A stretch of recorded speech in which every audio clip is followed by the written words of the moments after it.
With the new year just around the corner, imagine you're only one of 100 growers serving 6,000 eager customers who sell more than 20,000 brands of a single product.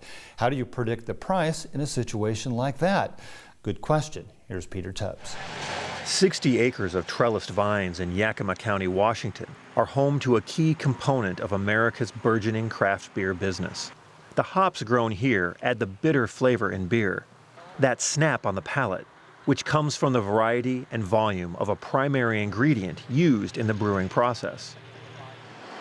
For craft brewers like Nick Bowes of Rock Island, Illinois, the decision on how much of the indispensable spice to use in Bent River Brewing's newest offerings is a delicate balance. So we have a fairly knowledgeable market, around here, and they want the breweries to, what's new, what's next. They want to see, every time they come in, they like to see a different beer that they can try. For brewers, the customer-driven pursuit of hop flavor creates a price conundrum, finding the right hops at a profitable price. However, brewmasters often purchase the vital ingredient blind because the market lacks transparency. Part of the problem is the size of the market. While the industry generates $2 billion in sales each year, less than 100 growers produce the majority of American hops. With over 100 varieties in use, there are essentially 100 separate markets, each susceptible to price swings due to demand, weather, rumor, and fashion. Douglas McKinnon has worked in the hops industry since 2000.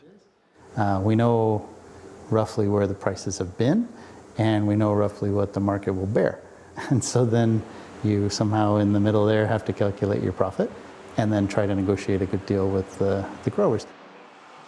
To avoid being caught in a scarce price environment, both brewers and merchants contract hop sales, often 3 to 5 years into the future. Farmers benefit by removing some of the variability in their incomes. Merchants have a destination for the hops they buy during harvest, and brewers get predictability in their production pricing. We usually end up about third quarter every year trying to sell off some of our excess from our contract because, again, I'd rather be slightly over-contracted than just be unable to produce one of our core products. The journey of hops from hop yard to beer glass has multiple steps. The hops must be separated from the vine, then sent to a kiln for 8 hours to be brought below 10% moisture.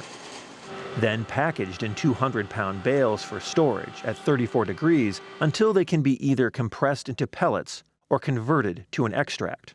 Hop pellets, if properly stored, have a shelf life of up to 3 years.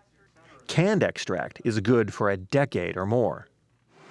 The multi-year shelf life of hops can actually make a spike-prone market more volatile. With no standardized inventory data, a bountiful harvest in one production year can depress the market for several years to come.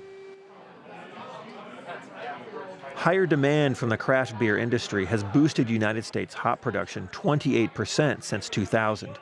As an affordable luxury, a young generation of beer drinkers has adopted craft beer over the mass market beer their fathers drank. This market shift has encouraged the installation of thousands of acres of hops in the Pacific Northwest, worrying some that a crash in hop prices may be on the horizon. So what happens is the hop industry is never in balance. It never finds equilibrium. So it's always either oversupplied or undersupplied.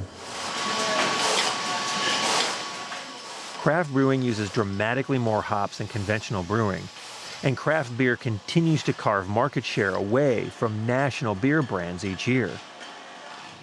Hop production is expanding to meet demand, with 8,300 acres added in 2016, the third consecutive year of double-digit percentage growth.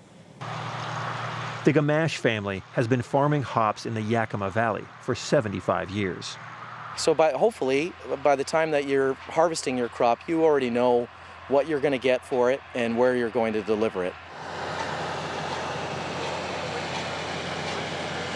The arid Yakima Valley is an ideal growing region for hops, and the climate allows farmers to reconfigure their yards to meet changes in demand year to year.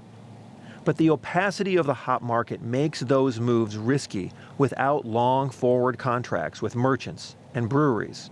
The capital requirements of hops are immense. 10 acres of new hops can cost $500,000 to install and grow the first year, but can gross $12,000 per acre annually. And any plans to process hops require a minimum $2 million capital investment up front. This includes the separator and kiln required to prepare the hops for storage and eventual processing into a format brewers can use. High startup costs acting as a barrier to entry for prospective growers, coupled with the volatility of the hop market, has led to legacy operations with many on their third and fourth generation in the valley. The institutional knowledge is important to weather the lean years when hop prices collapse. Guys that I'm drinking beers with, one day my grandfather probably drank beers with their grandfather. And most operations are diversified across crops and calendar. Crews will pick hops, grapes, or apples, depending on what is ready that day. I think we're going more in the direction of the English-style pub, where local is really important, but there's tons of room at the bottom of the scale, where you have a guy who's a brewer in their neighborhood and they have 5,000-10,000 loyal customers. There's tons of room for that. And if that's the trend in the market, we could easily have 10 or 15,000 breweries in this country in the next few years. Fascinating story. With all that chaos in the supply chain, they still do a great job of price prediction.